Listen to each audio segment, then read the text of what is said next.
यहां तक कि आज जो फैशन हमने बनाए हैं निकाह के, कि बंद कमरों में 2 आदमी बैठते हैं और बूढ़े बूढ़ों को बिठा दिया जाता है कि आप कर लो निकाह बंद कमरे में, और उसके बाद जो सब कुछ हो रहा होता है वो क्या है? वो कौन सा दीन है? वो किस हदीस की तशरीह है? निकाह तो 4 आदमी कर लें कोने में बैठकर, और उसके बाद सारी खुराफात। ये क्या है? डोगरी की कहावत बड़ी मशहूर है, जंज बगानी अहमक नाचे। तो शादी किसी की होती है, नाच कोई बेवकूफ रहा होता है। कोट पैंट टाई लगाकर नाचने वाला कौन है शादियों में? मेकअप करके और बड़े खूबसूरत और भड़काऊ कलर के लिबास पहनकर आने वाली ये औरतें, ये बच्चियां, ये बेटियां कौन इन शादियों में?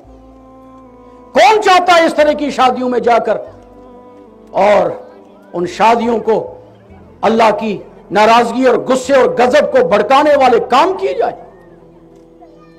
अब तो माशाअल्लाह शादी हालों में, मंडप में, टेंट्स में इस तरह के स्टेज बनते हैं, दूल्हे दुल्हन को सजाया जाता है, सबके सामने लाया जाता है, लड़की को लहंगा पहनाया जाता है और ना जाने कैसे कैसे कलर के वो लहंगे पहनाकर और उस लड़के को भी अहमक बनाकर बिठा दिया जाता है, और ज़ियारत करो सारे, आओ थूको इन पर आकर।